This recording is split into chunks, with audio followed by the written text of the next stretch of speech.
தமிழகத்தினுடைய வரலாற்று நாயகன் 150 சட்டப்பேரவை தொகுதிகளில் யாத்திரையை நிறைவு செய்து திராவிட முன்னேற்ற கழகத்தின் தலைவர் இந்த நாட்டினுடைய முதலமைச்சர் ஸ்டாலின் அவர்களை தூங்க விடாமல் செய்து தமிழகத்தினுடைய இளைஞர்களுக்கு எழுச்சி ஊட்டுகிற நம்முடைய தலைவர் நமது தலைவர் அண்ணாமலை உரையாற்றுகிறார்.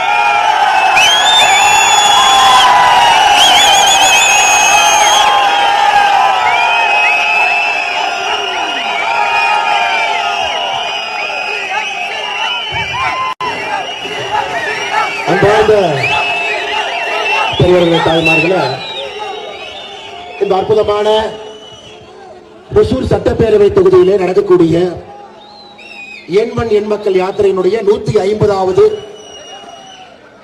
அற்புதமான இந்த நிறைவு கூட்டத்திலே பங்கேற்கக்கூடிய சகோதரர்களே, சகோதரிகளே, தாய்மார்களே, இளைஞர்களே, மாணவ செல்வங்களே, குழந்தைகளே, மிக முக்கியமாக ஒரு மிகப்பெரிய எழுச்சி இன்றைய பாரதிய ஜனதா கட்சிக்கும் எண்மண் எண் மக்கள் யாத்திரைக்கும் தேவைப்படுவது நம்பிக்கை. தமிழகத்தில் எங்கே சென்றாலும் கூட நம்முடைய தொண்டர்களும் தலைவர்களும் தங்களுடைய உடலை வருத்திக் கொண்டு உங்களோடு சேர்ந்து தமிழகத்திலே ஒரு புதிய அரசியலை படைக்க வேண்டும், பாரத பிரதமர் நரேந்திர மோடி அவருடைய நல்லாட்சி பட்டி தொட்டி எல்லாம் செல்ல வேண்டும், மூன்றாவது முறையாக 2024 மூன்றாவது முறையாக தொடர்ந்து பாரத பிரதமர் நரேந்திர மோடி அவர்கள் ஆட்சியில் இருக்க வேண்டும் என்று எப்படி நீங்கள் நினைக்கின்றீர்களோ அதனுடைய நினைவாக இந்த யாத்திரை தமிழகத்தில் அனைத்து இடத்திலும் கூட நடந்து கொண்டிருக்கிறது. பெரிய நம்பிக்கையை ஒசூர் கொடுத்திருக்கிறது.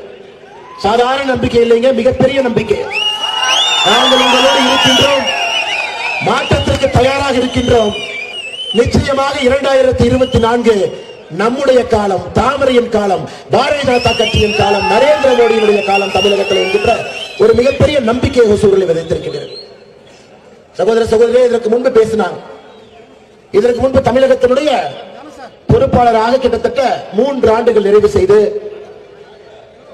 இப்பொழுது கர்நாடக அரசியல்ல மூத்த தலைவராக அங்கே கர்நாடகாவை 2024 பாராளுமன்ற தேர்தலுக்கு தயார் செய்து கொண்டிருக்கக்கூடிய அண்ணன் சி.டி. ரவி அவர்கள் சிறப்பு அழைப்பாளராக 150வது எண்மண் எண் மக்கள் யாத்திரைக்கு வந்திருக்கின்றார். மேடையில் இருக்கக்கூடிய ஒரு தலைவரும் அறிமுகப்படுத்திட்டே வர்றேங்க. அடுத்து என்னுடைய பேச்சிலே ஒரு தலைவரும் குறிப்பிட்டு பேசிக் கொண்டு வருகின்றேன். ஐயா, ஜூலை 28ஆம் தேதி 2023 ராமேஸ்வரத்தில் சாயங்காலம் நம்முடைய உள்துறை அமைச்சர் அமித்ஷாஜி அவர்கள் இந்த யாத்திரையை துவங்கி வைத்தார். ஜூலை 29ஆம் தேதி முதல் தொகுதி ராமேஸ்வரம் தொகுதி, 25வது தொகுதி தூத்துக்குடியில் இருக்கக்கூடிய கோவில்பட்டி சட்டப்பேரவை தொகுதி, 50வது தொகுதி தேனி மாவட்டத்தினுடைய கம்பம், 75வது தொகுதி மேட்டுப்பாளையம் கோயம்புத்தூர் பக்கத்திலே, 100வது தொகுதி திருச்சியினுடைய ஸ்ரீரங்கம், 125வது தொகுதி கும்பகோணம், 150வது தொகுதி ஒசூர். நாம் ஆரம்பித்த பொழுது எங்கேயும் கூட திட்டம் போட்டு ஒசூருக்கே 150வது வர வேண்டும் என்று திட்டம் போடலீங்க ஐயா. கும்பகோணத்துக்கு 125 செல்ல வேண்டும் என்று திட்டம் போடல. 100வது தொகுதியாக ஸ்ரீரங்கம் இருக்க வேண்டும் என்று நினைக்கிறார். வேறு வேறு காலகட்டத்தில் சென்னையிலே பெருவெள்ளம், தென் தமிழகத்தில் பெருவெள்ளம் நடந்த பொழுதெல்லாம் இந்த யாத்திரை மாற்றி மாற்றி நடந்து இயற்கையாகவே நமக்கு 100வது தொகுதி ஸ்ரீரங்கமாகவும் 125வது தொகுதி கும்பகோணமாகவும் 150வது தொகுதி நம்முடைய ஒசூராக பிறந்திருக்கிறது. எந்த மண்ணுக்கு அந்த தன்மை இருக்கிறதோ, எந்த மண்ணிலே தேசியம் ஆன்மீகம் அதிகமாக இருக்கிறதோ அந்த மண் தானாக இந்த யாத்திரையை தேர்வு செய்து 150வது எங்களுடைய தொகுதி, 125வது கும்பகோணம், 100வது ஸ்ரீரங்கம் என்று நீங்களே தேர்வு செய்கிறீர்கள். ஐயா, இந்த யாத்திரையை திருப்பி பார்க்கும் பொழுது இது ஒரு பெரிய அரசியல் பாடம். மேடையில் இருக்கக்கூடிய எல்லா தலைவர்களுக்கும், பாரதிய ஜனதா கட்சியினுடைய தொண்டர்களுக்குமே இது ஒரு பெரிய அரசியல் பாடம். தமிழகத்தை உன்னிப்பாக பார்ப்பதற்கு ஒரு வாய்ப்பு. ராமேஸ்வரத்தில், ராமநாதபுரம் மாவட்டத்தில் நம்ம யாத்திரையில நடந்து போகும் பொழுது நம்மோடு பெண்கள் ஒரு சின்ன வண்டியில 6 குடத்தை வைத்து குடத்திலே தண்ணியை நப்புவதற்காக 5 கிலோமீட்டர் நடந்து போவாங்க. ராமநாதபுரத்திலே அந்த துயரமான காட்சியை பார்த்துக் கொண்டு யாத்திரை நடக்கும் பொழுது நம்மோடு நம்முடைய சகோதரிகளும் தாய்மார்களும் கூட நடந்து வருவாங்க. வண்டியை கையில் இழுத்துக்கிட்டு வண்டியை போவாங்க. நான் கேட்டேன், ஏன் அப்படி போறாங்க? ஐயா, 75 ஆண்டு கால தமிழக அரசியல்ல எங்க ஊருக்கு யாருமே குடிக்கின்ற தண்ணியை பத்தி யோசிக்கல, இளைஞர்களுக்கு வேலை வாய்ப்பை பத்தி யோசிக்கல. அதனாலதான் பெண்களை திருமணம் செய்து கொடுக்கும் பொழுது சீதனமாக இந்த வண்டியும் சில இடத்துல கொடுப்பாங்க. துயரத்தை பார்த்தோம். அதே போல ஒரே இடத்திலும் கூட அங்க இருக்கக்கூடிய நம்முடைய சகோதர சகோதரிகள் செய்யக்கூடிய வேலையில நாங்களும் சென்று பங்கேற்போம். அது மண்பாடங்களாக இருக்கலாம், என்னென்ன சின்ன சின்ன வேலை, சிற்பிகளாக இருக்கலாம், ஓவியங்களை தயாரிக்கக்கூடியவர்களாக இருக்கலாம், மணப்பாறையிலே முறுக்காக இருக்கலாம், கோவில்பட்டியிலே கடலை மிட்டாயாக இருக்கலாம். அந்த ஊர்ல என்ன தயார் செய்கின்றார்களோ அவர்களோடு அமர்ந்து எவ்வளவு கஷ்டப்பட்டதை செய்யறாங்கன்னு பார்ப்பதற்கு ஒரு வாய்ப்பு. யாத்திரையிலே நம்முடைய சகோதர சகோதரிகள், தாய்மார்கள், பெரியவர்கள் கொடுத்த அன்பு அலாதியானது. முதல் முறை எல்லாத்தையும் பார்க்கிறோம். இதற்கு முன்பு பார்த்தது கிடையாது. தமிழன் என்கின்ற இனத்தின் மூலமாக இணைந்திருக்கக்கூடிய மக்கள் நாம். இந்தியம், பாரதம் என்கின்ற இனத்தின் மூலமாக இணைந்திருக்கக்கூடிய மக்கள். மக்கள் காட்டிய அன்பு நம்மோடு வந்து வீட்டிலிருந்து எத்தனையோ பேர் பலகாரங்களும் சாப்பாடு சமைச்சு வந்து யாத்திரையிலே போகும்போது கொடுத்திருக்கிறார். கட்டி பிடித்து ஆரத்தழுவி ஆயிரக்கணக்கான சகோதர சகோதரிகள் முத்தமிட்டிருக்கின்றார். கட்டி பிடித்து நம்மோடு நடனம் ஆடி இருக்கின்றார். முகத்திலே எத்தனையோ கண்ணீரை பார்த்திருக்கின்றோம். அவங்ககிட்ட கேட்பேன், ஏன் உணர்ச்சி வசப்படுறீங்க? ஐயா, எங்களுடைய காலத்துல தமிழகத்திலே அரசியல் மாற்றம் வந்துவிடும் என்கின்ற நம்பிக்கை இந்த யாத்திரையை பார்க்கும் பொழுது எங்களுக்கு வந்திருக்கிறோம். இந்த யாத்திரை என்பது உங்களுடைய யாத்திரை இல்ல. எண்மண் எண்மக்கள் யாத்திரை என்பது பாரதிய ஜனதா கட்சியினுடைய யாத்திரை இல்லை. இது அண்ணாமலையினுடைய யாத்திரை இல்லை. மேடையில் இருக்கக்கூடிய தலைவர்களுடைய யாத்திரை இல்லை. பாரத பிரதமர் நரேந்திர மோடி அவருடைய யாத்திரையும் இல்லை. இது எங்களுக்கான யாத்திரை. நாங்கள் எப்படிப்பட்ட தமிழகத்தை உருவாக்க வேண்டும் என்று நினைத்தோமோ அதற்கான யாத்திரை. இந்த யாத்திரையுடைய கதாநாயகர் பார்த்தீங்கன்னா ஆயிரக்கணக்கான மக்கள் ஒசூல நின்று இருக்கிறேன். 149 தொகுதியில் ஆயிரக்கணக்கான மனிதர்கள் என்றார். இதுவரை 9 தொகுதியில் நீங்க நடக்க முடியல. இன்னைக்கு ஒசூர் உட்பட நடக்க முடியாம ஒரு இன்ச், ஒரு 50 பைசா காசு போட்டீங்கன்னா இடம் தெரியாது. வண்டியிலே வர வேண்டிய கட்டாயம். பொள்ளாச்சியில, பல்லடத்துல, எத்தனையோ இடத்துல நடக்க முடியலீங்க. கிலோமீட்டர்ல மக்கள் நிக்கிறாங்க, விவசாயிகள் நிக்கிறாங்க, தாய்மார்கள் நிக்கிறாங்க, குழந்தைகள் நிக்கிறாங்க, இளைஞர்கள் நிக்கிறாங்க, படிச்சவங்க நிக்கிறாங்க, படிக்காதவங்க நிக்கிறாங்க, தினக்கூலி செய்பவர்கள் நிக்கிறாங்க. நகர முடியும். வண்டியின் மீது ஏறி அனைவரையும் சந்தித்து விட்டு இன்று எப்படி ஒசூர்ல வந்தோமோ அதே போல் வந்தங்க. எங்களுக்கு பெரிய நம்பிக்கை இருக்கு. தமிழகத்தில் அரசியல் கட்சிகள் நினைக்கலாம் நாங்கள் ஆண்டு இருக்கின்றோம். 1967 இருந்து மாறி மாறி நாங்கள் ஆட்சியில் இருக்கின்றோம். இவங்களை விட்டா நாங்க, எங்களை விட்டா அவங்க அப்படிங்கிறது 2024 மாறுங்க. நம்பிக்கை எங்களுக்கு இருக்கிறது. நம்பிக்கை உங்களுக்கு இருக்கிறது. நம்பிக்கை அனைவருக்கும் இருக்கிறது. இந்த யாத்திரை அப்படிப்பட்ட எழுச்சியை நீங்களாகவே அந்த எழுச்சி உருவாக்கி இருக்கிறீங்க. நீங்களாகவே வந்திருக்கிறீங்க. நீங்களே உங்களுக்காக ஒரு நாளை ஒதுக்கி வைத்து எந்த ஊரில் வேலை செய்தாலும் கூட சொந்த ஊரில் அந்த யாத்திரை வரும் பொழுது யாத்திரையில இருக்க வேண்டும் என்று வந்திருக்கின்றேன். அதனால் தான் சகோதர சகோதரிகளை, இதெல்லாம் ஒரு மைல்கல், இதெல்லாம் ஒரு நம்பிக்கை. மேடையில் இருக்கக்கூடிய எல்லா தலைவர்களுக்கும் கூட இதெல்லாம் ஒரு புத்துணர்ச்சி. 150வது தொகுதி ஒசூர்ல நீங்கள் அளித்திருக்கக்கூடிய புத்துணர்ச்சி என்பது தமிழகத்திலே அரசியல் மாற்றம் என்பது தயாராகிவிட்டது. வாக்குப்பெட்டியினுடைய எண்ணிக்கைக்கு மட்டும் நாம் காத்திருக்க வேண்டும் என்கின்ற ஒரு நம்பிக்கையை நீங்கள் வளர்த்திருக்கின்றீர்கள். 2024 உலகம் போற்றக்கூடிய உத்தமர் 9 ஆண்டுகளாக ஆட்சியில் இருக்கக்கூடிய நரேந்திர மோடி அவர்கள், 10வது ஆண்டிலே அடியெடுத்து வைத்திருக்கக்கூடிய பாரத பிரதமர் நரேந்திர மோடி அவர்கள் 2024 3வது முறை வருவது உறுதி, சத்தியம், நிச்சயம், ஆண்டவருடைய வாக்கு. அது எந்த வாக்கு இருக்கிறது இல்லைங்கய்யா.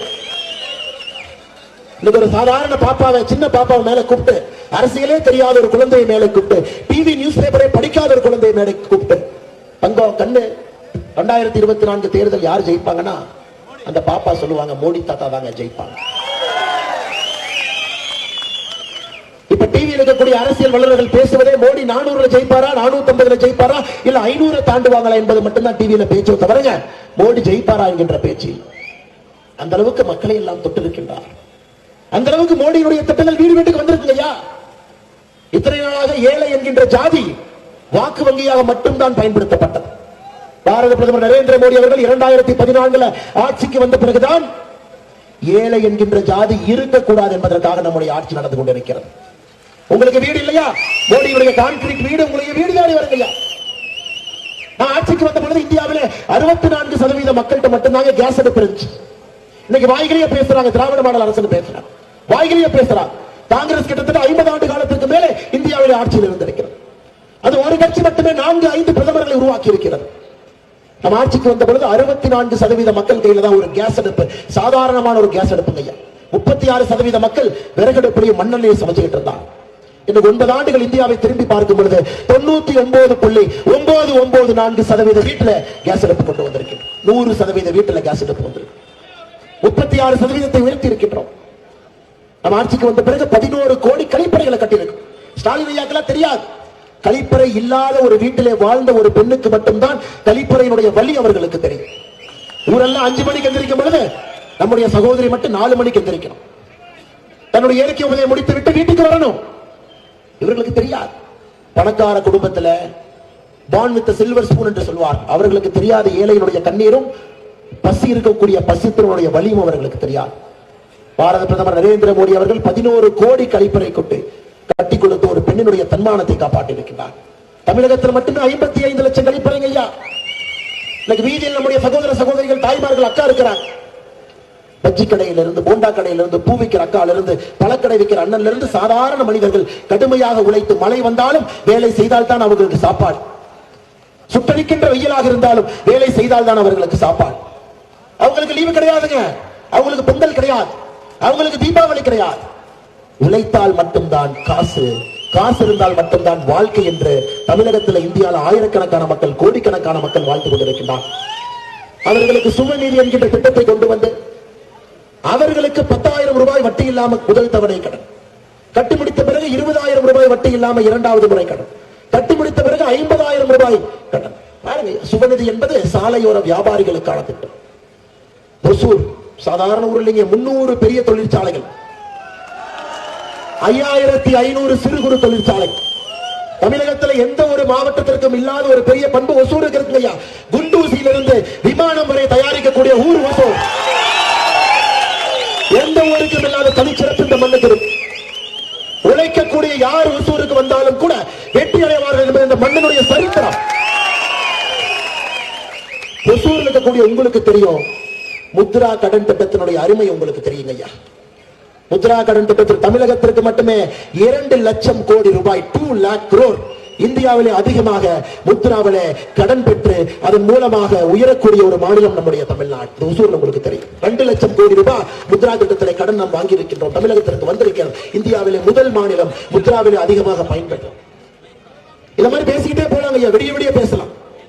9 ஆண்டுகள் நம்முடைய சாதனை என்ன, இந்தியாவுடைய மாற்றம் என்ன, எந்த அளவுக்கு ஒரு தனி மனிதனுடைய வாழ்க்கையில ஒரு மாற்றத்தை ஏற்படுத்தி இருக்கின்றோம் என்று. சுகாதாரத்திலே, பொருளாதாரத்திலே, ஒரு தனி மனிதனுடைய வளர்ச்சியில, பாதுகாப்புல, உள்நாட்டு பாதுகாப்பு, வெளிநாட்டு பாதுகாப்புல, நல்ல ஒரு அரசாட்சியில, சாமானிய மனிதர்களை மையத்தில் வைத்து ஆட்சி நடத்தக்கூடிய தன்மையில் எதை நீங்கள் கோடிட்டு பார்த்தாலும் கூட 100க்கு 100 மார்க் நம்முடைய மோடி அவர்கள் வாங்கியிருக்கின்றார்கள் சகோதர சகோதரிகள். அதனால்தான் இந்தியாவிலே முதல் முறையாக ஒரு தேர்தல், இதுவரை இந்தியாவில் எத்தனையோ தேர்தல் 1952 இருந்து நடந்திருந்தாலும் கூட 2024 தேர்தல் என்பது an election of certainty. யார் ஜெயிப்பாங்க என்பது தெரிந்து நடக்கக்கூடிய தேர்தல். இந்திய அரசியலே முதலாக 2024 தேர்தல் 400, 450, 500 என்கிற கேள்விக்கு மட்டும் விடை கொடுக்கக்கூடிய தேர்தல் 2024. ஐயா, தமிழகத்திலே சொல்லுகின்ற பொய், திராவிட முன்னேற்ற கழகத்தினுடைய மிகப்பெரிய பொய். தமிழர்களுக்காக நாங்கள் கட்சி நடத்துகின்றோம், தமிழ்நாட்டினுடைய நலனுக்காக கட்சி நடத்துகின்றோம் என்பது திராவிட முன்னேற்ற கழகத்தினுடைய மிகப்பெரிய பொய்யா. ஐயா, என் கையில இந்து பேப்பர்ல செப்டம்பர் 17ஆம் தேதி 1949 திராவிட முன்னேற்ற கழகம் கட்சி ஆரம்பிக்கப்பட்ட பொழுது இந்து பேப்பர்ல அதை பற்றி எழுதின குறிப்பு என்னுடைய கையில் இருக்கு.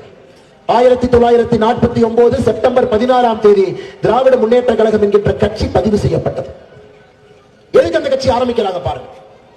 அந்த கட்சி ஆரம்பித்த பொழுது கே நீலமேகம் அந்த மீட்டிங்குடைய தலைமை தாங்குறாங்க. திராவிடியன் பெடரேஷன் என்கின்ற அமைப்பு.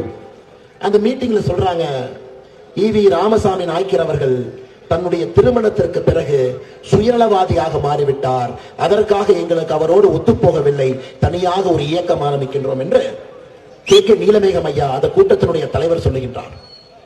அதன் பிறகு பேசக்கூடிய CN அண்ணாதுரை, தமிழகத்தினுடைய முதல் திமுகவினுடைய முதலமைச்சர் அவர்கள் சொல்லுகின்றார், Ramasamy Naicker did not respect the wishes of the party member. He behaved in an autocratic manner after his recent marriage.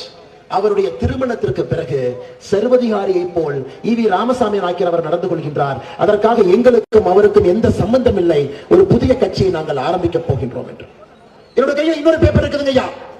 புதிய கட்சி ஆரம்பித்த பிறகு திராவிட முன்னேற்ற கழகம் போட்ட முதல் பொதுக்கூட்டம், இது போன்ற முதல் பொதுக்கூட்டம் 16ஆம் தேதி 18ஆம் தேதி செப்டம்பர் 1949 போடுறாங்க ஐயா. கட்சி பதிவு செய்து 2 நாட்கள் கழித்து பொதுக்கூட்டம். மேடையில் இது போன்ற தலைவர்கள் அமர்ந்திருக்கின்றார். யாரெல்லாம் மேடையின் மீது அமர்ந்திருக்கின்றார்கள் பேரை படிக்கிற பாருங்க ஐயா. முதல் பெயர் பாரதிதாசன், 2வது பெயர் அண்ணாதுரை, 3வது பெயர் ஆசை தம்பி, 4வது பெயர் KVK சாமி, 5வது பெயர் சித்தையன், 6வது பெயர் பரங்கசம், 7வது பெயர் நீலமேகம், 8வது பெயர் EVK சம்பத், 9வது பெயர் SR சுப்பிரமணியம், 10வது பெயர் NV நடராஜன், 11வது பெயர் காஞ்சி கல்யாண சுந்தரம், 12வது பெயர் நெடுஞ்செழியன், 13வது பெயர் சுப்பிரமணியம், 14வது பெயர் ஸ்ரீனிவாசன், 15வது பெயர் ஜீவரத்னம், 16வது பெயர் சின்னராஜு, 17வது பெயர் தங்கப்பலம், 18வது பெயர் வள்ளிமுத்து, 19வது பெயர் மதுரை முத்து, 20வது பெயர் சுப்பிரமணியம், 21வது பெயர் அரசு, 22வது பெயர் மணிமொழியார், 23வது பெயர் சத்தியவாணி முத்து, 24 KA மதியழகன், 25 முருகு சுப்பிரமணியம், 26 மொய்தீன், 27 K அன்பழகன். கருணாநிதி அவங்க பேர் இருக்குங்களா? கட்சி ஆரம்பிச்ச போது இருக்குதுங்களா?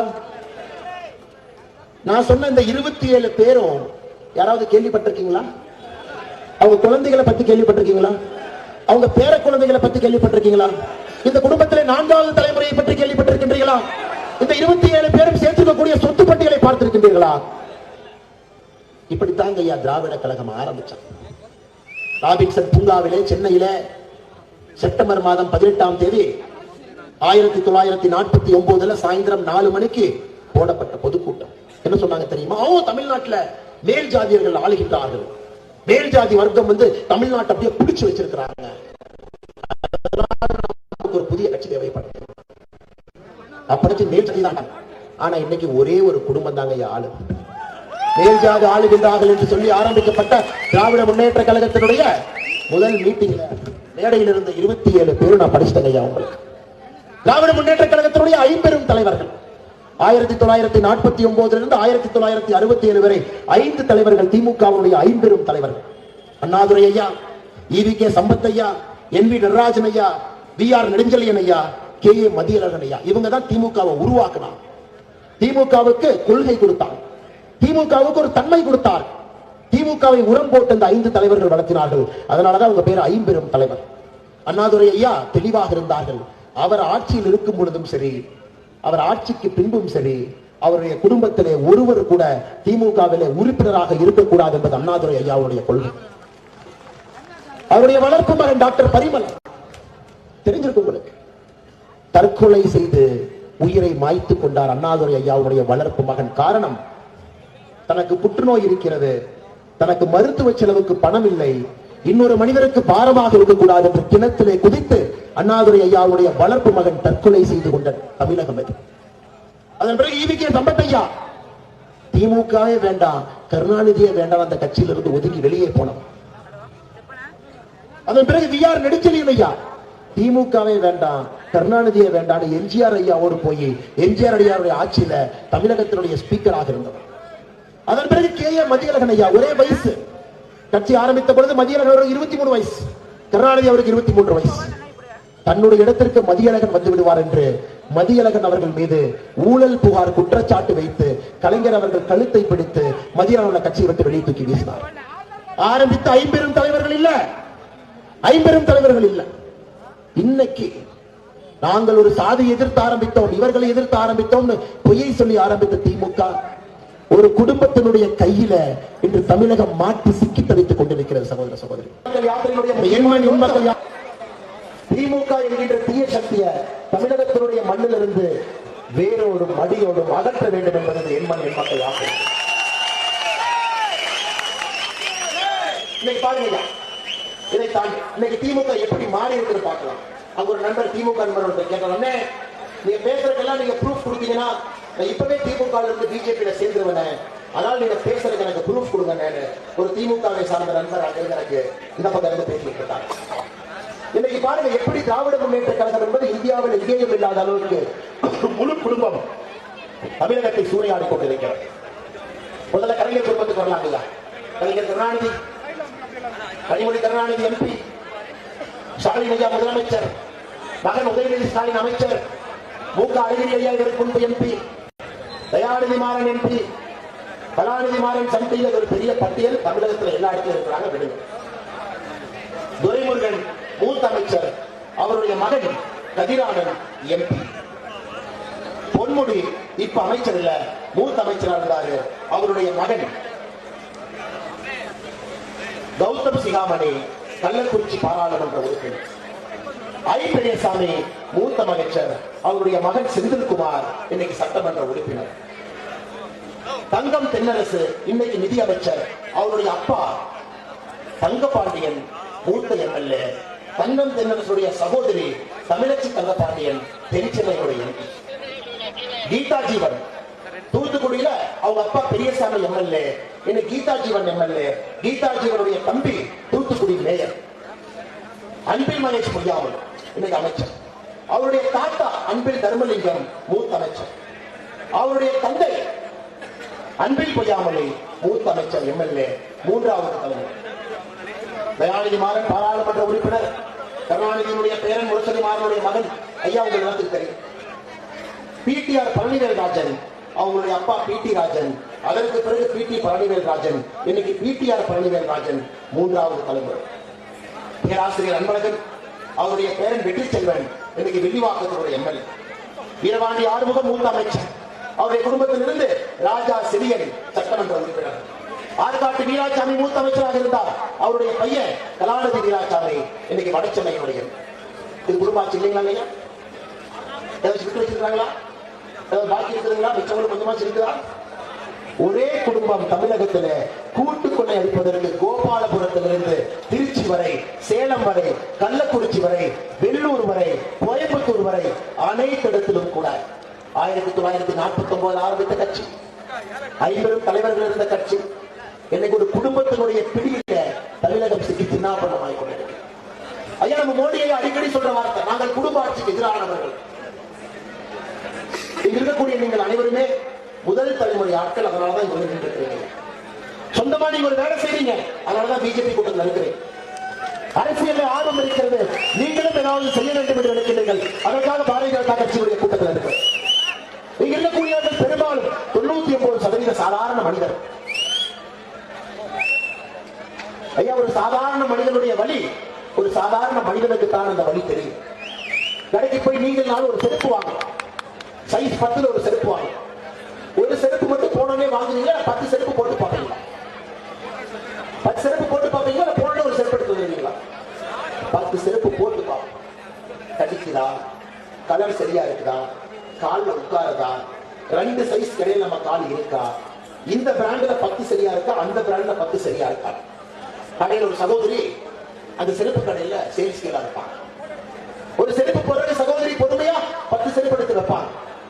ஒரு செருப்பை தேர்வு செய்த பிறகு அந்த சகோதரி மிச்சம் இருக்கக்கூடிய 9 செருப்பை தொடச்சு உள்ள வைப்பாங்க. ஒரு பஜ்ஜி கடையில போய் பஜ்ஜி வாங்கும், எண்ணெயை சூடா வச்சு பதமா வச்சு வாழைக்காய பதமா வெட்டி அந்த பஜ்ஜி மாவுல பதமா கலந்து அதை பஜ்ஜியும் கரெக்டா போட்டு அந்த எண்ணெயில கரெக்டா எடுக்கும். அதற்கு திறமை வேணும், ஒரு திறமை. பூக்கட்டுற அக்கா அற்புதமா ஒரு பூ கட்டுறாங்கன்னா ஒரு திறமை கையில் இருக்கிறது. எந்த திறமையும் இல்லாத கோபாலபுரத்து குடும்பம் எப்படிங்க ஆட்சி நடக்கிறது?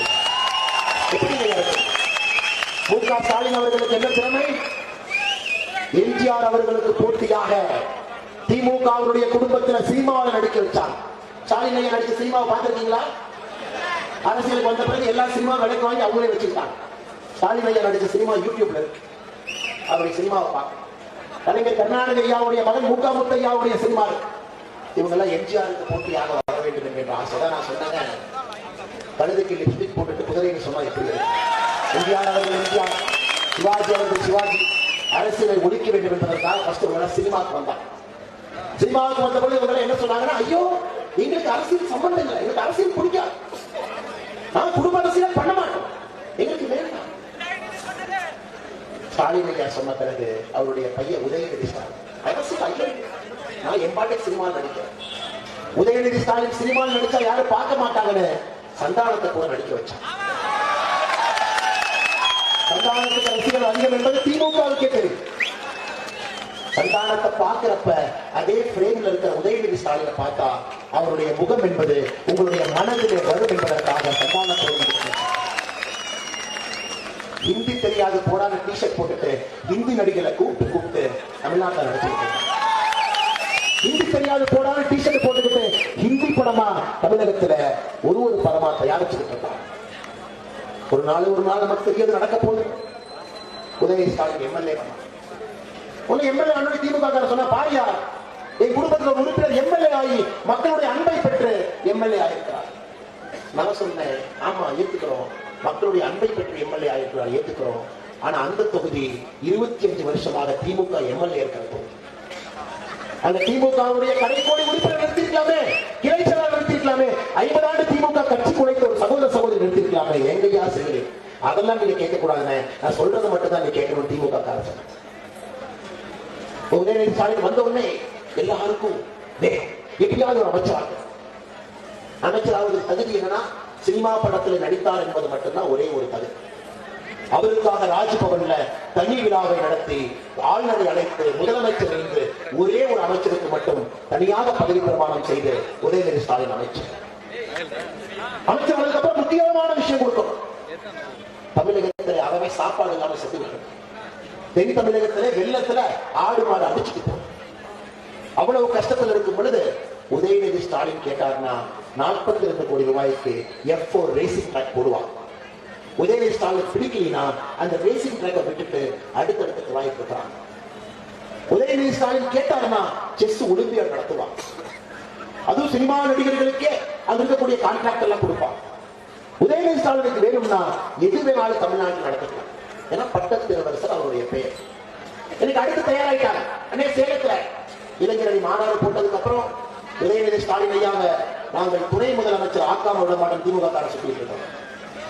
தம்பி புரிஞ்சுக்க, சேலத்துல இளைஞரணி மாநாடு போடாதுன்னு இயற்கை மாநாட்டை 4 முறை தள்ளி வச்சது. புரிஞ்சுக்கலாம், இயற்கை கொடுக்கக்கூடிய மெசேஜ். அப்படி ஏற்பட்ட எம்எல்ஏ இருக்கிறாங்க, கட்சி இருக்கிறாங்க, குடும்பத்தில் நாங்க இருக்கோம். நாங்க நைட்டு திமுகவை பொறுத்தவரை 1 நிமிஷத்துல முடிவு, 2 நிமிஷத்துல அறிவிப்பு, 3 நிமிஷத்துல அந்த முடிவை தொண்டர்கள் எடுத்துக்குவாங்க. அதாங்க என் குடும்ப கட்சி, குடும்ப ஆட்சி. இன்னைக்கு சேலத்திலே பிரம்மாண்டமா மாநாட்டம் நடத்துவோம். எங்களுடைய இளைஞர்களுடைய சூறாவளி, இளைஞருடைய சூறாவளி உதயநிதி ஸ்டாலின் அதுல ஏறுவார். அடுத்த நாள் துணை முதலமைச்சர் அறிவிச்சிடும். 2024 பாராளுமன்ற தேர்தல் முடிந்த பிறகு எதுக்கிட்டே வயசானவங்கள கட்சி கொடுத்துக்கிட்டு உதயநிதி ஸ்டாலின் ஐயா முதல்வர் அறிவிச்சால் இன்னொரு குரூப் சுத்தி. இப்ப உதயநிதி ஸ்டாலின் அவங்க பக்கத்துல இருக்கிற உட்கார்ந்து இருக்கிறவங்க யாரும் பாருங்க. குடும்ப ஆட்சியில ஒரு மனிதன் மேடையிலே வந்து அந்த நாற்காலியை அமர்ந்தார். தகுதி இல்லாத ஒரு மனிதன் அந்த நாற்காலியில் அமர்ந்தால் தனக்கு பக்கத்துல தகுதி இல்லாத மனிதர்களை அமர வைப்பான். என தகுதி இல்லாத மனிதர்களை பக்கத்துல அமர வச்சாதான் நீங்க அறிவாளியா தெரியுங்களா. உதயநிதி ஸ்டாலினை சுற்றி யார் உட்கார்ந்துருக்காங்கன்னா அன்பில் மகேஷ் பொய்யாமொழி உட்கார்ந்திருக்காங்க. 3வது தலைமுறை அரசியல்வாதி, தமிழகத்தினுடைய கல்வி அமைச்சர். அன்பில் மகேஷ் பொய்யாமொழிக்கு இன்னொரு பதவியும் இருக்கு. உதயநிதி ரசிகர் மன்றத்தினுடைய அகில இந்திய தலைவராகவும் ஒரு பொறுப்பு இருக்காங்க. நல்ல ஜோக் சொன்னீங்க. பதிவு பத்திரத்தை எடுத்து பார்த்தீங்கன்னா உதயநிதி ஸ்டாலின் ரசிகர் மன்றத்தினுடைய அகில இந்திய தலைவர் அன்பில் மகேஷ் பொய்யாமொழி. அன்பில் மகேஷ் பொய்யாமொழியுடைய 80% நேரம் சினிமா பாடல் வெளியிட்டுலாம், ட்ரெய்லர் ரிலீஸ் ஃபங்க்ஷன், அதெல்லாம் தாண்டி கொஞ்ச நேரம் இருந்தா பள்ளிக்கூடத்து பக்கம் போய் கூரை விழுதா, தண்ணி வருதா, வகுப்பறை இருக்கா, குழந்தைகள் படிப்பாங்க. ஐயா இந்த பதவியில யாரெல்லாம் இருந்தாங்க பாருங்க. சி சுப்பிரமணிய ஐயா இருந்தார். மிகப்பெரிய மனிதர்கள், தமிழகத்தினுடைய கல்வித்துறை அமைச்சர்களாக மிகப்பெரிய மகான்கள் இருந்த சேர்ல ஒரு தகுதி இல்லாத மனிதன் அமர்கிறார் என்பதற்காக தகுதி இல்லாத மனிதர்களை பக்கத்தில் அமர வைக்கிறார். ஒரு பேரை நான் படிக்கிற பாருங்க. நான் யாரையும் தவறாக சொல்றதில்லை. இவர்களுக்கு ஆளுநருக்கு தகுதி இருக்கான்னு நீங்க சொல்லுங்க. KKSSR ராமச்சந்திரன் 8ஆம் கிளாஸ் பாஸ், 10ஆம் கிளாஸ் டிஸ்கண்டினியூ. KM நேரு 12ஆம் class pass. TM Anbarasan 11th standard. Anitha Radhakrishnan 10th standard. Senthil Balaji 12th standard degree வாங்கியிருக்கிறார். P Murthy 12th. Sekar Babu SSLC. Gingee Masthan 8ஆம் கிளாஸ். இப்ப மோடி ஐயாவுக்கு பக்கத்துல பார்த்தோம். இந்தியாவை ஆளக்கூடிய தகுதி இருக்கக்கூடிய மோடி ஐயா நிறைய படிச்சிருக்காருன்னு நான் சொல்லிங்க. மோடி ஐயா 5 டிகிரி வாங்கியிருக்காருன்னு நான் சொல்லல. ஆனா மோடி ஐயா எப்படி ஆட்சி பண்றாருன்னா அறிவாளிகளை பக்கத்தில் அமர்த்தி இருக்கிறார். அஸ்வினி வைஷ்ணவ் IAS அதிகாரி, வாட்டர்ல MBA படிச்சவங்க, நீங்க ரயில்வே பார்த்து, நிர்மலா சீதாராமன் மின்துறை பார்த்து, ராஜ்நாத் சிங் பாதுகாப்பு துறையை பார்த்து, அமித்ஷாஜி உள்துறையை பார்த்து, 75 அமைச்சர்களை பாருங்க. பியூஷ் கோயல் தொழிற்சாலையை பார்த்துங்க, டெக்ஸ்டைல பார்த்துங்க. ஜெய்சங்கர் வெளியுறவுத்துறை பார்த்து. நமக்கும் அவருக்கும் இருக்கக்கூடிய அடிப்படை வித்தியாசத்தை பாருங்க. தகுதி இல்லாத ஒரு மனிதன் குடும்ப ஆட்சியில வந்தா தன்னை சுத்தி தகுதி இல்லாதவர்களை அமர்த்திக் கொள்வார். இன்னைக்கு இவங்க என்ன பண்ணுவாங்க? இவங்களை விட கோமாளிகளை மேயரா வச்சிருக்காங்க. ஏன்னா மேயர்கிட்ட உட்கார்ந்தாத்தான் மேயரை விட அறிவாளியாக இவர்கள் தெரிவார். சென்னையில தங்கச்சி ஒருத்தர் மேயரா இருக்காங்க. மழை வர்றதுக்கு முன்னாடி 98% முடிச்சோம் சார், எல்லாம் சூப்பரா இருக்கு சார், தண்ணி வந்தா எங்கேயும் போகாது சார். என்னையாது சென்னையில தண்ணி இருக்கா, தண்ணியில சென்னை இருக்கான்னு தெரியும் கேள்வி கேட்டா மேயர் சொல்றாங்க, இல்ல நீங்க 42% தான் முடிச்சிருக்கோம், கொஞ்சம் சொல்லுங்க. தண்ணியில முதல்ல எல்லாம் வரல, அப்புறம் பதட்டப்படுறீங்க. அண்ணாமலை எதுக்கு அரசியல் பண்றாரு? முதல்ல வந்துச்சா தண்ணியில? ஏன்னா சேகர் பாபுக்கு தெரியும், அந்த அம்மா உட்கார வச்சா தான் சேகர் பாபு அறிவாளியா தெரிவார். தமிழ்நாட்டில் அடுத்த ஒரு ஆச்சரியமான விஷயம், தென் தமிழகத்தில் வெள்ளம், மக்கள் பாதிப்பு. நம்முடைய முதலமைச்சர் எங்க இருக்காரு நினைச்சீங்கன்னா டெல்லி.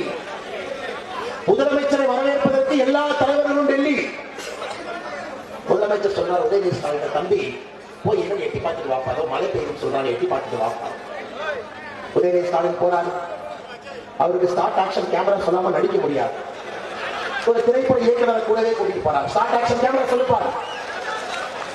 ஏதோ உதயநிதி ஸ்டாலின் மழையில நனைஞ்ச மாதிரியோ, மழை வெள்ளத்துல கஷ்டப்பட்ட மாதிரியோ, கூரை வீட்டுல வாழ்ந்த மாதிரியோ, ஏழைகளுடைய உணர்ச்சியை தெரியும் என்பது போல உதயநிதி ஸ்டாலின் போய் கலெக்டர்கிட்ட போய் ஆர்டர் போறாரு. இந்த தண்ணியை நிறுத்துங்க, இந்த தண்ணியை தேக்குங்க, இந்த தண்ணியை வெட்டி விடுங்க, இந்த தண்ணியை. துரைமுருகன், KN நேரு அந்த அமைச்சர்கள் சென்னையில் உட்கார்ந்து. திருநெல்வேலியில மேயர், மேயரே சொல்லலீங்களா, இவங்களோட கோமாளிகள் தான் மேயரா இருப்பாங்க. திருநெல்வேலியில மழை கொட்டும் பொழுது மேயர் எங்க இருக்காருன்னா, திருநெல்வேலி மேயர் சென்னையில இளைஞரணி மாநாட்டு பந்தலை பார்த்து இருக்காங்க. சேலத்தில் இளைஞரணி மாநாட்டு பந்தலை பார்த்து. அதனால்தான் சகோதர சகோதரிகளை மோடியை அடிக்கடி சொல்றது, குடும்ப ஆட்சியில தகுதி இல்லாத ஒருத்தரை கொண்டு வந்து உட்கார வச்சுக்கன்னா கரையா அரிக்கிற மாதிரி முழு சிஸ்டம் அடிச்சுவாங்க. கரையா மாதிரி அடிப்பாங்க. அமைச்சர்கள் ஒரு பக்கம் அடிப்பாங்க. அமைச்சர்களை விட கோமாளிகளை அதிகாரிகளை வைப்பாங்க. அவ்வளவு தமிழ்நாட்டில் திறமையான அதிகாரிகள் இருக்கிறாங்க. அவங்கள வேலை கொடுக்க மாட்டாங்க. அந்த அதிகாரிகள் மீட்டிங்ல அமைச்சர்கள் பேசினா, அமைச்சர் என்ன அறிவாளித்தனமா பேசுறாருன்னு பிரசுக்கு தெரியணும் அப்படிங்கறதுக்காக கோமாளிகள் உட்கார வச்சிருப்பாங்க. ஐயா நல்லா ஸ்டடி பண்ணியாச்சு, நீங்களும் பார்த்துக்கோங்க. இதனால்தான் மோடி ஐயா குடும்ப ஆட்சி இருக்கிறார். குடும்ப ஆட்சி இருக்கக்கூடாது என்று நினைக்கிறார். குடும்ப ஆட்சி வந்தாலே சிஸ்டம் தலையை அடிக்கிற மாதிரி அடிச்சிருவான். அதனால்தான் இந்தியாவில ராகுல் காந்திக்கு நம்ம இடமே கொடுக்கல. வேண்டாம் ஐயா, நீங்க பாருங்க, ராகுல் காந்திக்கு 53 வயசு, அமித்ஷாஜிக்கு 59 வயசு. 2 பேரும் எப்படி இருக்கிறாங்க? 53 வயசுல சின்ன குழந்தையை போல ராகுல் காந்தி இருக்காங்க. இன்னைக்கு காங்கிரஸ்காரங்களே மனசு விட்டா, நான் உன்னை படிப்பேன், இது யாரு சொன்னாங்கன்னு நீங்க எனக்கு சொல்லணும். வினாடி வினா போட்டி சொன்னீங்கன்னா சாக்லேட். உண்மையிலே இதை விட சிறப்பாக இஸ்லாமிய நாடுகளுடன் நட்புறவில் இந்தியா இருந்திருக்க முடியாது. பிரதான இஸ்லாமிய நாடுகளோடு நமது உறவுகள் இப்பொழுது மிக உயரமாக சிறப்பாக இருக்கிறது. சொன்னது யாருங்க? அண்ணாமலை சொல்ல, சிடி ரவி அவர் சொல்ல, பிஜேபி காரங்க சொல்ல, காங்கிரஸ் எம்பி சசி தரூர். அடுத்து ஒரு காலத்தில் நாம் ஆங்கிலேயர்களால் அடிமைப்படுத்தப்பட்டோம். ஆனால் இன்று பிரதமர் மோடி செல்லுகின்ற இடமெல்லாம் அவருக்கு மிகப்பெரிய மரியாதை கிடைக்கிறது. யார் சொன்னாங்க? KP ராமலிங்கம் சொல்லியிருப்பாரா? பிஜேபி காரர் மோடிக்கார சொல்லியிருப்பாரா? காங்கிரஸ் கட்சியினுடைய முன்னாள் ராஜஸ்தான் முதலமைச்சர் அசோக் கெலோட் அவர்கள் சொன்னார். என் அனுபவத்தில் மத்திய அரசு எந்த விதமான பாரபட்சமும் யாருக்கும் காட்டவில்லை. எவ்வளவு நிதி வேண்டும் என்று நாங்கள் கேட்டால் உடனே அந்த பணத்தை அனுப்பக்கூடிய தலைவர் நம்முடைய பாரத பிரதமர் நரேந்திர மோடி. யார் சொன்னார்? மேடையில் தலைவர் பார்க்கிறேன், நரேந்திரன் சத்தியமா சொல்ல. இதை சொன்னது சத்தீஸ்கர் மாநிலத்தினுடைய காங்கிரஸ் ஆட்சியில முன்னாள் துணை முதல்வர் TS சிங் அவர்கள் சொன்னார். இன்னைக்கு மோடிய பிரச்சாரத்தில் யாரும் தெரிவிக்க முடியாதுங்க. மோடி தாங்க எல்லாம். சும்மா டிராமாங்க. பிரஸ் கார்டு என்னடா அந்த காங்கிரஸ்காரர் உண்மை பேசுறாங்க. அண்ணே ராகுல் காந்திக்கு கூட கம்பாரிசன் இல்லையா? என்னங்க ராகுல் காந்தி மோடிக்கெல்லாம் யாரும் கம்பாரிசன் இல்லைங்க. அவர்தாங்க சொன்னது. யாரு? கார்த்திக் சிதம்பரம். இன்னைக்கு பாரதிய ஜனதா கட்சியினுடைய பிரச்சார பீதிகளாக காங்கிரஸ் கட்சி மாறி இருக்கிறது. ஒருத்தர் கிளம்பி வர்றாங்க காங்கிரஸ். எத்தனை நாளைக்கு ராகுல் காந்தியை பார்ப்பாங்க? எத்தனை நாளைக்கு பார்ப்பாங்க? 17 முறை ராகுல் காந்தியை லான்ச் பண்ணிட்டே இருக்கிறாங்க. அந்த ராக்கெட் எத்தனை டைம் லான்ச் பண்ணுவீங்க? ஒரு மனசாட்சி வேண்டாம் ஒரு மனுஷனுக்கு. எத்தனை முறை லான்ச் பண்ணுவீங்க? திரும்ப முழுக்க ராக்கெட் எடுத்துட்டு வந்து மறுபடியும் இதை எயின்ஸ்டீன் சொல்லுவார். எயின்ஸ்டீன் கேட்டாங்க, ஐயா முட்டாள்னா யாரு? ஒரே விஷயத்தை திரும்ப திரும்ப செய்து ரிசல்ட் மட்டும் வேற ஒன்று நினைக்கிறான்ல, அவன் தான் முட்டாள் எயின்ஸ்டீன் சொன்னான். ஒரே விஷயத்தை திரும்ப திரும்ப லான்ச்சிங் பேட் மாதிரி லான்ச் பண்ணி ஆனா இந்த முறை ரிசல்ட் வேற மாதிரி வரும் காங்கிரஸ் கட்சி எதிர்பார்க்கிறார். எயின்ஸ்டீன் அவர்கள் சொன்ன முட்டாள்களுக்கு உதாரணம் இந்தியாவில் இருக்கக்கூடிய காங்கிரஸ் கட்சி. 2024 மோடி அவர்கள் ஜெயிப்பது அவருடைய ஆளுமை, அரசாட்சி, உங்கள் மீது வைத்திருக்கக்கூடிய அன்பு, ஒரு ஏழையை நம்முடைய ஆட்சியினுடைய நடுவிலை வைத்து ஆட்சி செய்யக்கூடிய அந்த தன்மை, இதுக்காக மோடியை ஜெயிக்கிறார். நான் பல இடத்திலே சொல்லுகிறேன், மோடி அவர்களை தோற்கடிக்க வேண்டும் என்றால் ஒருவன் பிறந்து வர வேண்டும் என்று சொல்லிக் கொண்டிருக்கிறார். சகோதரிகளே, ஒசூரை பொறுத்த வரைக்கும் நமக்கு தெரியும். என்னுடைய அண்ணன் வந்தாரு, திமுக ஆரம்பிச்சு சரித்திரத்துக்கு போய் அங்க போய் குடும்ப ஆட்சியை பேசி எல்லாம் பேசிட்டு ஒசூரை பத்தி பேசலையே. நம்முடைய திமுக எம்எல்ஏ பத்தி அண்ணன் பேச போயிட்டா தப்பா இருந்தாரு. திமுக எம்எல்ஏ பத்தி பேசாம என்னுடைய 150வது மீட்டிங் நடத்துறீங்க ஐயா. உயர் நீதிமன்றத்தில் அமலாக்கத்துறை அறிக்கை கொடுக்கிறாங்க. அண்ணே தமிழகத்திலே 4600 கோடி ரூபாய் மணல கொள்ளையடிச்சிருக்காங்க அமலாக்கத்துறை அறிக்கை. உடனே உயர் நீதிமன்றம் அமைச்சர் துரைமுருகனை பார்க்க, துரைமுருகன் அவர் இங்க பார்க்க, மாத்தி இப்ப அந்த பாக்கிற போட்டி நடந்து கொண்டிருக்கிறது கைதாகும். ஐயா அதையெல்லாம் தாண்டி ஒசூர்ல ஒரு புண்ணியாத்தமா இருக்கா. ஒசூர் தொகுதியினுடைய எம்எல்ஏ, கிருஷ்ணகிரி மேற்கு மாவட்டத்தினுடைய திமுக செயலாளர் ஓவை பிரகாஷ் ஒருத்தர். ஒரு வீட்டை பார்த்தீங்க, நான் கேட்டேன் யாருன்னா 10 ஏக்கர்ல வீடு கட்டியிருக்காங்க. அதானிகிரி வந்துட்டாரா? டிவிஎஸ் நகர்ல 10 ஏக்கருக்கு ஒரு வீடு. நான் கேட்டேன் அதானிகிரி வந்துட்டாரா ஒசூருக்கு? நம்ம தலைவர் சொன்னார், அதானி தான் வரலமே, நம்ம எம்எல்ஏ அதானி அம்பானி தானே, உங்களுக்கு இருக்கிற புதுசு அதானி அம்பானி. 10 ஏக்கர்ல வீடு ஒசூரை. அதை தாண்டி பாருங்களா, கனிம வள கொள்ளையில ஒசூர் மட்டுமே ஆய்வுப்படி 1000 கோடி ரூபாய் கனிம வளங்கள் ஒசூரிலிருந்து கர்நாடகாவுக்கு கடத்தப்பட்டிருக்கிறது.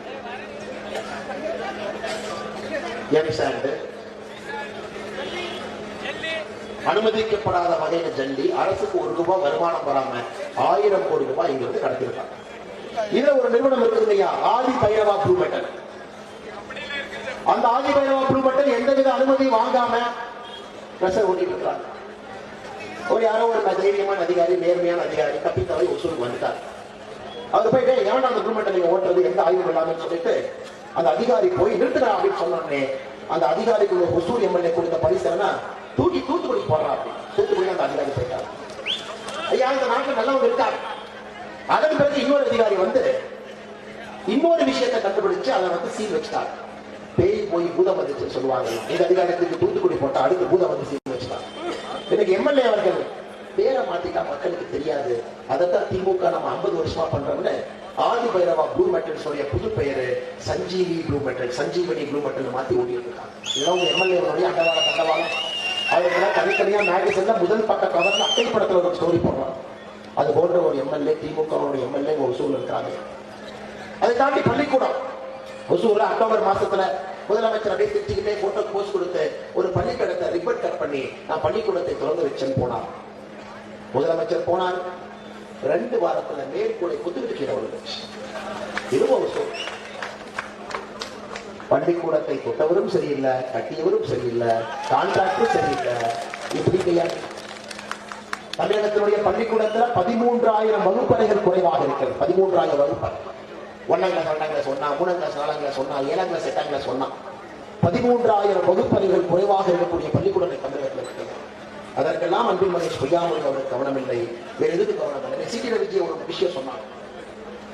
மோடி அவர்கள் ஒரே நேரத்தில் 11 மருத்துவக் கல்லூரி கொடுத்தாங்க. கேட்டீங்களா? அது ஒண்ணு வந்து கிருஷ்ணகிரி கொடுத்தாங்க. உண்மையை சொல்ல வேண்டும் என்றால் மோடி அவர்கள் தமிழகத்திற்கு 9 ஆண்டுகளில் மொத்தமாக கொடுத்த அரசு மருத்துவக் கல்லூரி 15, ஒரே நேரத்தில் கொடுத்தது 11. இன்னைக்கு நீங்க பாருங்க, நீட்டுக்கார எனக்கு நீட்டு வேண்டாம் கையெழுத்து வர சொல்றது போயிட்டு இருக்கு. படிச்சவங்களுக்கு படிப்பை பத்தி தெரியும், படிக்காதவங்களுக்கு நீட்டை பத்தி என்ன தெரியும்? திமுக தலைவர்கள் ஐயா, திமுக 5 முறை ஆட்சியிலிருந்து இப்ப 6வது முறை ஆட்சியில் இருக்கிறாங்க.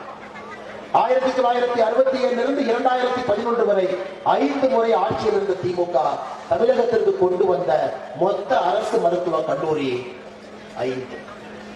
5 முறை ஆட்சியில் இருந்து 2011 வரைக்கும் 5 கொண்டு வந்தாங்க.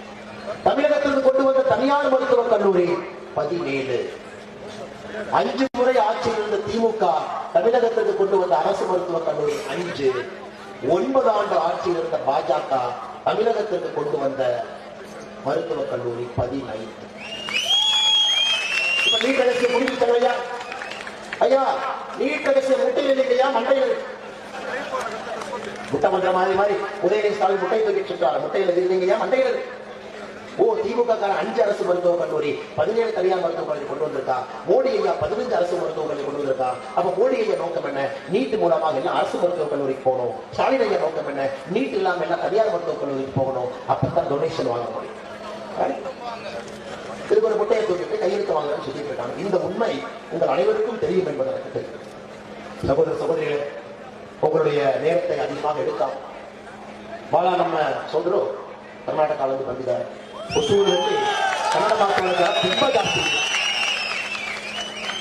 ತಮಿಳುನಾಡು ಯಾವ ತರ ಇರಬೇಕಾದ್ರೆ ಹೊಸೂರು ಒಂದು ಬಾಲ ಒಂದು ಎಕ್ಸಾಂಪಲ್. ಹೊಸ ಎಜುಕೇಶನ್ ಪಾಲಿಸಿಯಲ್ಲಿ ಮೋದಿ ಅವರು ಹೇಳ್ತಾ ಇದ್ದಾರೆ, ಕಣ್ಣ ನೀವೆಲ್ಲ 3 ಲ್ಯಾಂಗ್ವೇಜ್ ಓದಬೇಕು. ಮೊದಲನೇ ಭಾಷೆ ತಮಿಳುನಾಡಿನಲ್ಲಿ ನಮ್ಮ ಮದರ್ ಟಂಗ್ ತಮಿಳು ಓದೋಣ, 2ನೇ ಭಾಷೆ ಇಂಗ್ಲಿಷ್ ಓದೋಣ, 3ನೇ ಭಾಷೆ ನೀವು ಸೆಲೆಕ್ಟ್ ಮಾಡಿ. ಹೊಸೂರಲ್ಲಿ ಕನ್ನಡಿಗರಿದ್ದೀರಾ, ಕನ್ನಡ ಓದಿ. ಹೊಸೂರಲ್ಲಿ ತೆಲುಗು ಇದ್ದೀರಾ, ತೆಲುಗು. ಹೊರಟೂರಲ್ಲಿ ಮಲಯಾಳಿ ಇದ್ದೀರಾ, ಮಲಯಾಳ ಓದಿ. ಇಸ್ಲಾಮಿಯ ಸಹೋದರ ಸಹೋದರಿದ್ದೀರಾ, ಉರ್ದು ಓದಿ. ಇದು 3 ಲ್ಯಾಂಗ್ವೇಜ್ ಕಾಣಬಹುದು. ಹಿಂದಿ ಎಲ್ಲಿ ಸಾರ್ ಬಂದಿತ್ತು? ಈಗ ಹಿಂದಿ எங்க சார் வந்துச்சு? திமுக உண்மையாலுமே மோடி அவர்கள் மீது ஒரு குற்றச்சாட்டு வைக்க வேண்டும் என்றால் இந்திய திணிக்கிறார் குற்றச்சாட்டு வைக்காதீங்க, தமிழை திணிக்கிறார் குற்றச்சாட்டு வைங்க. ஏன்னா மோடி ஐயாவுடைய தொந்தரவு தாங்க முடியல. தமிழா பேசுறாரு போராடக்கூடிய ஐநா சபைக்கு போய் ஆரம்பிக்கிறார், யாரும் ஊரே யாவரும் கேள்வி. அது தமிழ் புத்தகத்தை எடுத்து படிக்கிறார். என்ன மீனிங்? பாடல்ல சைனா பாடல்ல போய் திருக்குறள் எடுத்து சொல்றார். ஐயா விஜயகாந்த் அவர்களுக்கு மோடி ஐயா சமீபத்தில் ஒரு இரங்கல் செய்தி எழுதினார். அதை மோடி ஐயா இரங்கல் செய்தி எழுதினார். அஞ்சாமை ஈகை அறிவுக்கம் இன்னான்கு நெஞ்சாமை என்று கலந்து எழுதுகிறார். திருவள்ளுவருடைய திருக்குறள் எழுதுகிறார். அதை படிச்சதுக்கு அப்புறம் தான் நமக்கே தெரியுது எப்படியா மோடி இந்த திருக்குறளை கரெக்டா கண்டுபிடிச்சு அதை கேப்டன் அவர்களை கரெக்டா வச்சு எழுதாருப்பார். அஞ்சாமை, கேப்டனுக்கு அஞ்சாமை, ஈகை கொடுக்கிறது, அறிவு, நாளை, ஊக்கம், மக்களை என்கரேஜ் பண்ண, இன்னான்கு நெஞ்சாம் தேர்ந்தெடுக்கிறது. ஒரு மன்னவனாக இருக்க வேண்டும் என்றால் அந்த 4 குணம் இருக்க வேண்டும். காசியிலே தமிழுக்கு சங்கம் இருக்கிறார் இல்லையா? காசியிலே தமிழ் சங்கம் நடக்குது. நம்முடைய தலைவர்கள் எல்லாம் மேடையில் உட்கார்ந்து இருக்கிறாங்க. ஏன்னா நமக்கு ஹிந்தி தற்கொலையாக நமக்கு தெரியாது. நம்ம பஸ்ஸை பார்த்து கூட ஹிந்தி மேல போர்டு வச்சிருந்தா கூட மாற்றி எழுதி மோடிக்கு தெரியும் எவ்வளவு தற்கொலையா செய்தி இருக்கிறாங்க என்று தெரியாது. அவர் எப்படி பாருங்க, எல்லாருக்கும் மொழிபெயர்ப்பு கருவியை கொடுத்துட்டாங்க. சகோதரர்களே, நீங்க மொழிபெயர்ப்பு கருவியை கேளுங்க, நான் பேச பேச அது தமிழ்ல உங்களுக்கு டிரான்ஸ்லேட் ஆகும். கீழே யார் நம்முடைய தமிழ் சொந்தங்கள் வந்தாங்களோ அவர்களுக்கு கொடுத்தாங்க. அதே நாள் நம்முடைய முதலமைச்சர் அவர்கள் 2 நாள் கழிச்சு டெல்லிக்கு போறார். நிதிஷ்குமார் அவர்கள் ஹிந்தி கூட்டணியில ஹிந்தியில பேசுறாங்க. உடனே ஸ்டாலின் ஐயா டிஆர் பாலன் சொல்றார், ஏன்பா நமக்கு தான் ஒன்றும் புரியாதுன்னு தெரியுமா, அவர் ஹிந்தியில பேசுறாங்கல்ல, நீ மொழிபெயர்க்க சொல்லி சொல்லுப்பார். உடனே டிஆர் பாலன் கேட்கிறார், நோ நோ நோ நெய் நெய் நெய். இந்த ரகத்தாத்தான் சொல்ற மாதிரி எங்களுக்கு மொழியாக்கம் வேண்டும். உடனே நிதிஷ்குமார் சொல்றாங்க, மொழியாக்கம் என்ன, வெளியே போ. ஆங்கிலேயர் வந்தாங்க, இந்திய திரிச்சாங்க, அப்படி திரிச்சாங்க, இப்படி திரிச்சாங்க. 25 நிமிஷம் லெக்சர் கொடுக்கிறார் நிதிஷ்குமார் இந்தி கூட்டணி மீட்டிங். கையை கட்டி கொண்டு 2 பேர் அதை கேட்டுட்டு தமிழ்நாட்டில் வந்து உதாரணத்தை கொடுக்கிறாங்க. ஆனா இதே மோடி அவர்கள் லக்னோவில், வாரணாசியில ஹிந்தி பேசக்கூடிய மாநிலம் புரிஞ்சுக்கையா, தமிழ்நாட்டில் மொழிபெயர்க்கல, ஹிந்தி பேசக்கூடிய வாரணாசியில தமிழ் மொழி மொழிபெயர்ப்பு பண்றாங்க. பாருங்க தமிழ் மொழியில் இருக்கக்கூடிய மரியாதை. இவங்க 2 பேரும் கல்புரி மாதிரி அங்க போய் உட்கார்ந்துட்டு இப்ப 2 பேரும் ஹிந்தி டியூஷன் வச்சு படிக்கிறதா கேள்விப்பட்டேன். ஏன்னா அடுத்த ஹிந்தி கூட்டணி மீட்டிங் போகும்போது ஹிந்தி கூட்டணி மீட்டிங்ல போகும்போது தெரியணுமல்ல, திட்டாளிகளாச்சும் புரியணுமல்ல, நம்மளை திட்டாளிகளா பாராட்டாளான்னு புரியணுமல்ல, அதுக்கு ஒரு டியூஷன் மாஸ்டர் வச்சிருக்கிறதா நான் கேள்விப்பட்டேன். சகோதர சகோதரிகளே, முழு பொய்யை நம்பாது. அடுத்த 3 மாத காலம் பொய்யா கிளம்பி வருவான், பொய்யா பேசுவான்.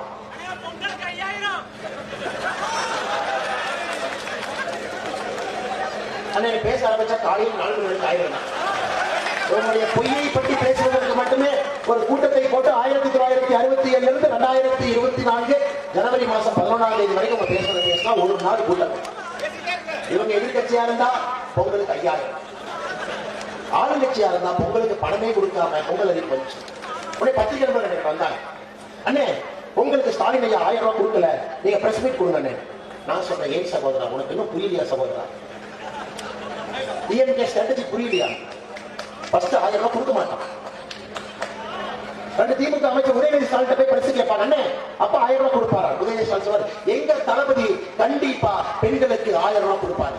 அப்படியே நமக்கு அப்படியே பிபி லைட்டா ஏற்றுவாங்க. அடுத்து போய் சேகர் பாபு கேட்பாங்க, 1000 ரூபாய் கொடுப்பாங்களா? நம்ம பிபி அப்பதான் 125 130 கொடுப்பாங்களா கொடுக்க மாட்டாங்களா, கொடுப்பாங்களா கொடுக்க மாட்டாங்களா, 1000 ரூபாய் வருமா வரும். சேகர் பாபு சொல்லுவாங்க, எங்க ஆட்சி பெண்களுக்கான ஆட்சிங்க, எப்படி முதலமைச்சர் கொடுக்காம அப்படி எக்ஸ்பெக்டேஷன் அப்படியே செட் பண்ணுவாங்க. ஐயா 1967 இதே டிராமா தாங்க பாக்குறோம், பூசணையா பாக்குறோம். நான் சொன்ன பத்திரிகிட்ட நான் சொன்ன மாதிரி நடக்கும் பாருங்க, 3வது நாள் 1000 ரூபாய் வரும், பேசாம வேலையை பாருங்க, என்ன வேலையை பார்க்கணுங்க. சொன்ன மாதிரி உதயநிதி ஸ்டாலின் சொன்னாரு, நீங்க அப்பா கொடுப்பாரு. சேகர்பாபு சொன்னாங்க, பெண்களுக்கான ஆட்சி எப்படிங்க கொடுக்காம இருக்கும். 3வது நாள் அவர் சொல்றாரு, நிதி பற்றாக்குறை காரணமாக வெறும் 1000 ரூபாய் மட்டும் கொடுக்கின்றேன் சகோதர சகோதரிகளை, நீங்கள் அதை பெற்றுக் கொள்ள வேண்டும். ஆனா திமுக பத்தி நமக்கு நல்லா தெரியும், யாராவது 1000 ரூபாய் கொடுத்துட்டா, அதே மகளிர் உரிமைத்துறை 1000 ரூபாய் கொடுத்தா நீங்க நினைச்சீங்கன்னா இது ஒத்தையிலே கொடுத்து கத்தையிலே எடுக்கக்கூடிய கட்சி.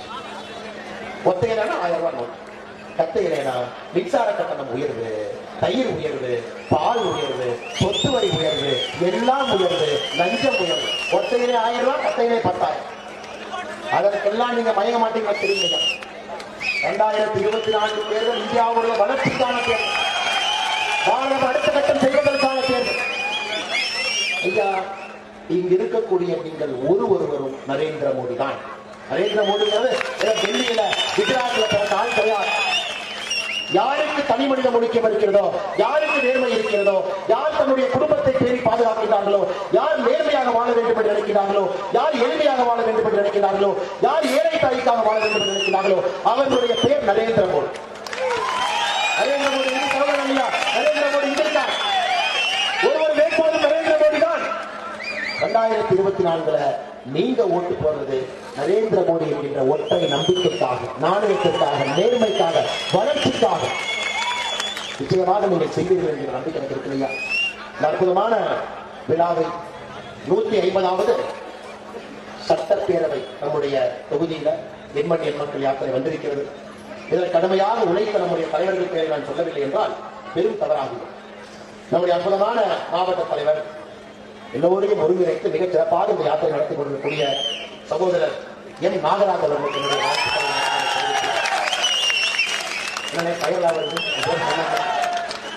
அடுத்தது நம்முடைய யாத்திரையுடைய ஒருங்கிணைப்பாளர்கள். எங்கிட்ட வேலை செய்யறது ரொம்ப கஷ்டம் ஐயா. நான் ரொம்ப டிமாண்ட் பண்றாங்க, இப்படி இருக்கணும் அப்படி இருக்கணும், மக்கள் எல்லாம் தொந்தரவு இல்லாம வரணும், ரோப் எல்லாம் இப்படி போடுங்க.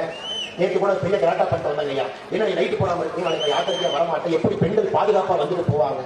எண்மண் எண்மக்கள் யாத்திரை பாதுகாப்பு, ஒரு பெண் தைரியமாக இந்த யாத்திரைக்கு வந்துவிட்டு செல்லலாம் என்ற நம்பிக்கை இந்த யாத்திரை கொடுக்கும். அதை என்னையெல்லாம் மேனேஜ் பண்ணி 150 தொகுதிக்கு உருட்டி கொண்டு வந்திருக்கக்கூடிய அண்ணன் நரேந்திரன் அவர்கள் இருக்கிறார். கே. நரேந்திரன் மூத்த தலைவர், பல யாத்திரை நடத்திருக்கார், மோடியாவுக்கு யாத்திரை நடத்திருக்கார். குறிப்பாக இந்த பகுதி மக்களுக்காக அவருடைய இதய துடிப்பு எப்பொழுதுமே டப்பு டப்பு டப்புன்னு துடிக்காதுங்க, ஒசூறு ஒசூறு ஒசூறு தான் துடிக்கும். அப்படிப்பட்ட தலைவர் நரேந்திரன் அவர்கள் மூணு மேடையில் இருக்கிறார். அண்ணன் நரசிம்மன் அவர்கள் முன்னாள் பாராளுமன்ற உறுப்பினர், மூப்பனார் ஐயா நேர்மையான மனுஷனோட அரசியல்.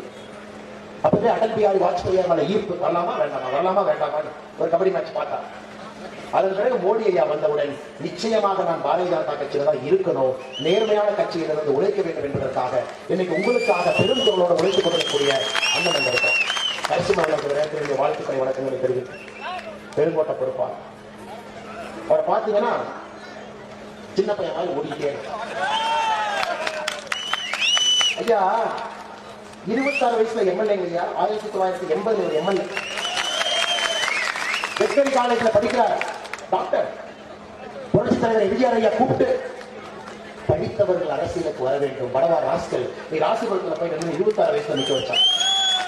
26 வயதிலே ராசிபுரத்தோட எம்எல்ஏவாக இருந்து எம்ஜிஆர் ஐயாவுடைய மறைவுக்கு பிறகு கலைஞர் ஐயாவோடு அரசியல் பயணம் செய்து எம்பி எல்லாம் இருந்து இன்னைக்கு மோடி ஐயா வந்த பிறகு இந்தியாவுடைய ஆளுமையோட அரசியல் பயணம் தொடரும் என்று இந்த பெருங்கோட்டத்தில் கஷ்டம் ஐயா. இந்த 3 தொகுதி சேலத்திலிருந்து தினமும் 3 தொகுதி அவருடைய அரசியல் அனுபவத்திற்கு அற்புதமாக இந்த யாத்திரை வடிவமைத்து நடத்தி கொண்டிருக்கக்கூடிய என்னுடைய அருமை அண்ணன், ஒரு விதத்தில் நான் மென்டார் என்று கூட சொல்லுவேன், அண்ணன் கே.பி. ராமலிங்கம் அவர்களுடைய என்னுடைய வாழ்த்துக்களை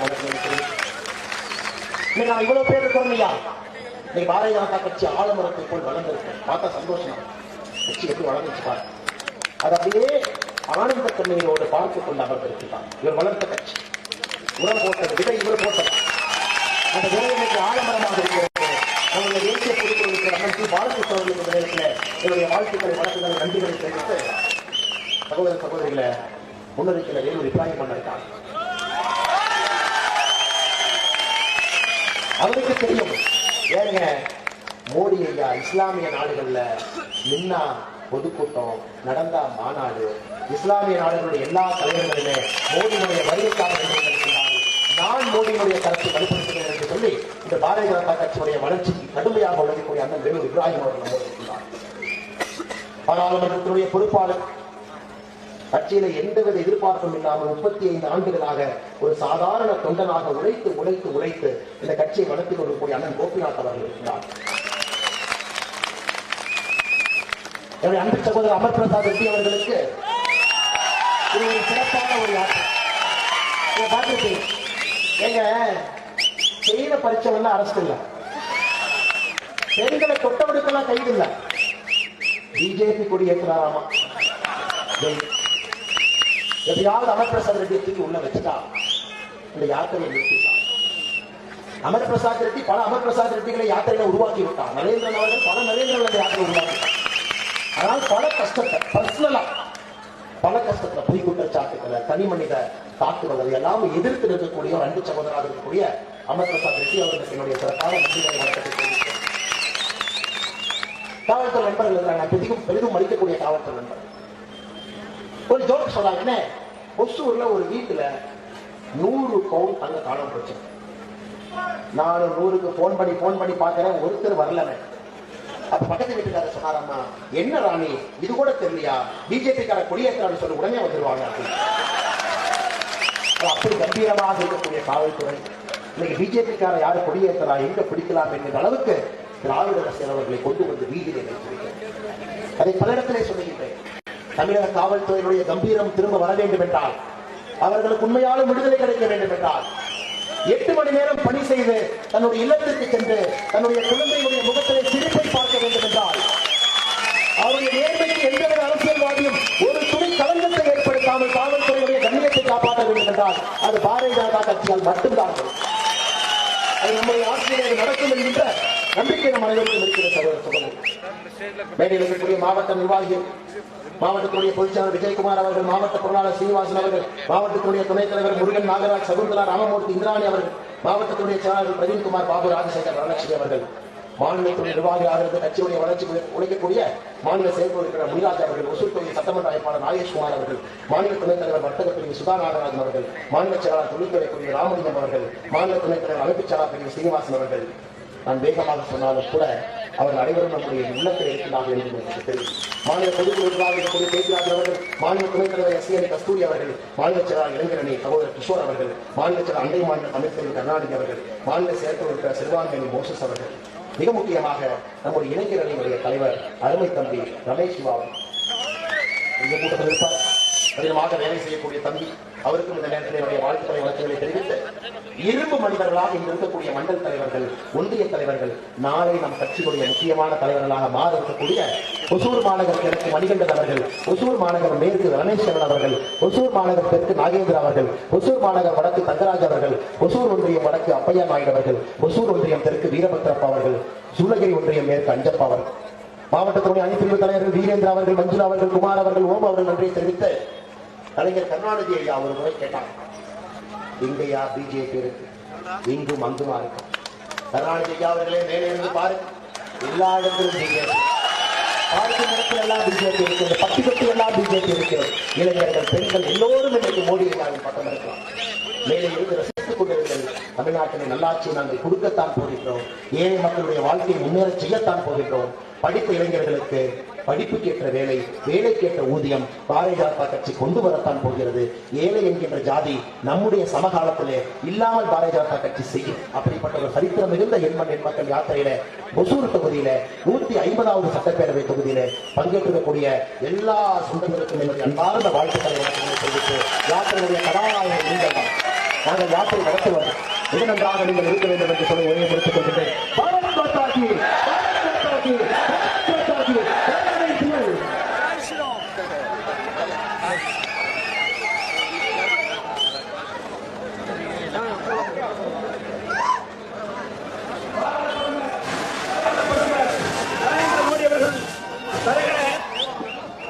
நலத்திட்ட உதவிகள் மூலமாக வளர்ந்திருக்கக்கூடிய